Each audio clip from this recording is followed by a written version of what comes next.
성경 일독을 위해서 오늘 우리가 함께 읽어나갈 하나님 말씀은 레위기 16장부터 18장까지의 말씀입니다.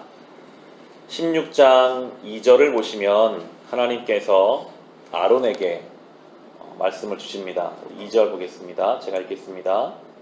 다음은 그때에 주님께서 모세에게 하신 말씀이다. 너는 너의 형 아론에게 죽지 않으려거든 보통 때에는 휘장 안쪽 거룩한 곳, 곧 덮개를 덮은 덮개 안으로 나아가지 말라고 일러라. 내가 구름에 휩싸여 있다가 그 덮개 위에서 나타나기 때문이다 라고 말씀하십니다. 아론은 하나님이 세우신 대제사장입니다. 그런데도 이 아론이 하나님의 임재가 있는 지성소 안에 함부로 들어오지 못하게 하셨습니다. 그가 대제사장으로 세움을 받았으나 그도 여전히 죄인이기 때문에 그 죄의 문제를 온전히 다루지 않고 지성소 안에 들어갔다가는 그의 아들들 나답과 아비후가 잘못된 불로 인해 죽었던 것처럼 그도 죽을 것이기 때문에 그 죄의 문제를 다 해결하고 하나님 임재 가운데 나오라 라고 말씀하십니다. 1년에 한 번 이 대제사장이 지성소 안에 들어갈 수 있었습니다. 그 대속죄일이 되는데요. 11절을 보시면 아론은 지성소 안에 들어가기 위해서 본인과 본인의 가정의 죄를 먼저 고백해야 했습니다. 11절에 아론이 자신을 속하는 속죄 제물로 숫소를 바쳐서 자기와 자기 집안의 죄를 속하는 예식은 다음과 같다.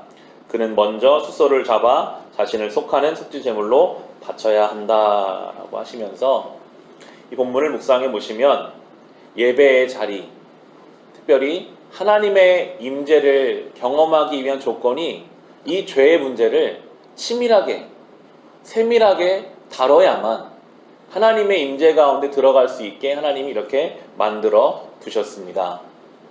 보기에 따라서 하나님이 너무 멀다, 하나님 너무 무섭다라고 생각할 수도 있겠으나 이것은 우리에게 은혜의 말씀입니다. 하나님께 나아갈 방법을 알려주셨거든요.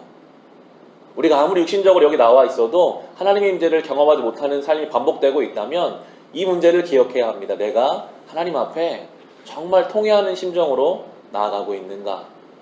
나의 예배에는 죄에 대한 애통함이 있는가?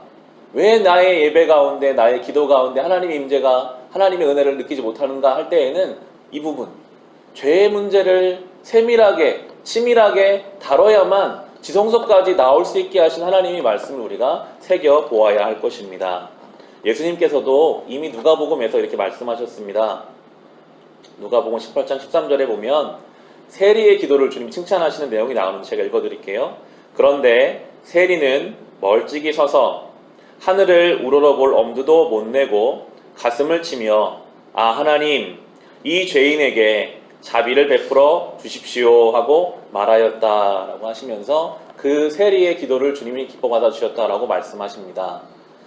우리는 죄인이기 때문에 죄를 안 지을 수가 없어요. 예수님도 그리고 오늘 말씀도 죄를 짓지 말라고 말씀하시는 것이 아니라 죄를 지었다면 그 죄에 대한 안타까운 마음을 가지고 회개하는 심정을 가지고 먼저 그렇게 겸손한 마음을 가지고 주님께로 나아올 때에 그 지성소 안에까지 들어와서 하나님이 이런 나를 사랑하시는 하나님이심을 알게 하실 것이라고, 그럼에도 우리를 기다리시고 나올 수 있는 길을 허락하신 은혜의 주님이심을 그 가운데 경험하게 하시겠다라고 우리에게 말씀해 주고 계십니다. 신앙은 회개의 과정입니다.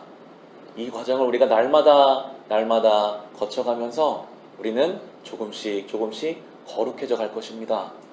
우리의 본성이었던 욕심이 줄어져 가는 것을 우리는 이 가운데 경험할 것입니다. 우리의 너무나 이기적이고 작았던 우리의 마음이 넓어져 가는 것을 우리는 경험할 것이고, 우리 안에 컸던 미움이 사랑으로 바뀌는 것을 이 회개의 과정, 하나님의 임재가 나아가는 과정을 통해서 우리를 경험하게 하실 것입니다. 이어지는 본문 18장에서는 성관계에 대한 말씀을 해주고 계십니다. 그 당시의 사회는 성적으로 문란하고 굉장히 정돈되지 않은 시대였음을 본문을 통해서 알 수 있습니다. 왜냐하면 이스라엘 백성들이 살았던 그 땅, 이집트 땅이 성적인 문화가 문란한 땅이었기 때문에 그들은 영향을 받고 살았습니다. 우리 18장 3, 4, 5절을 보시면 너희는 너희가 살던 이집트 땅의 풍속도 따르지 말고 이제 내가 이끌고 갈 땅 가나안의 풍속도 따르지 말아라. 너희는 그들의 규례를 따라 살지 말아라. 그리고 너희는 내가 명한 법도를 따르고 내가 세운 규례를 따라 살아라. 내가 주 너의 하나님이다. 그러므로 너희는 내가 세운 규례와 내가 명한 법도를 지켜라. 어떤 사람이든 이것을 지키기만 하면 그것으로 그 사람이 살 수 있다. 나는 주다라고 말씀하십니다. 그들이 살던 땅 이집트, 앞으로 살아갈 땅 가나안 땅에는 이미 그들의 사는 방식이 있습니다. 그 땅에 살면 그 방식을 볼 수밖에 없고 영향을 받을 수밖에 없는데 하나님은 그 법을 따르지 말고 하나님의 법도를 따라라 라고 명령하십니다. 이것은 우리에게 그대로 적용됩니다. 우리가 사는 이 세상의 방식이 있습니다. 사람들은 다 그렇게 삽니다. 이미 이 땅도 성적으로 물러난 땅이 되어버렸고요.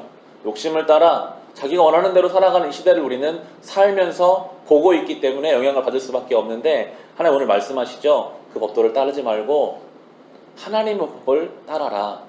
그러면 그는 살 것이다. 그가 사는 것을 내가 보여줄 것이다 라고 말씀하고 계십니다. 이 땅을 살며 우리가 유별나게 말씀대로 살려고 하면 우리는 튀는 존재가 될 수밖에 없고 때로는 진리를 따라가기 때문에 손가락질을 당하거나 손해를 볼 수도 있습니다. 우리는 그럴까봐 염려돼서 때로 그렇게 해보지도 않고 포기하기도 합니다. 오늘 주님 말씀하시죠. 그렇게 살아봐라. 그러면 그는 반드시 살 것이다.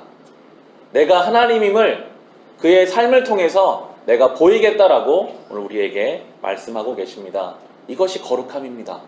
레위기의 주제인 거룩은 이 땅에 살면서 하나님의 법을 따라 사는 것.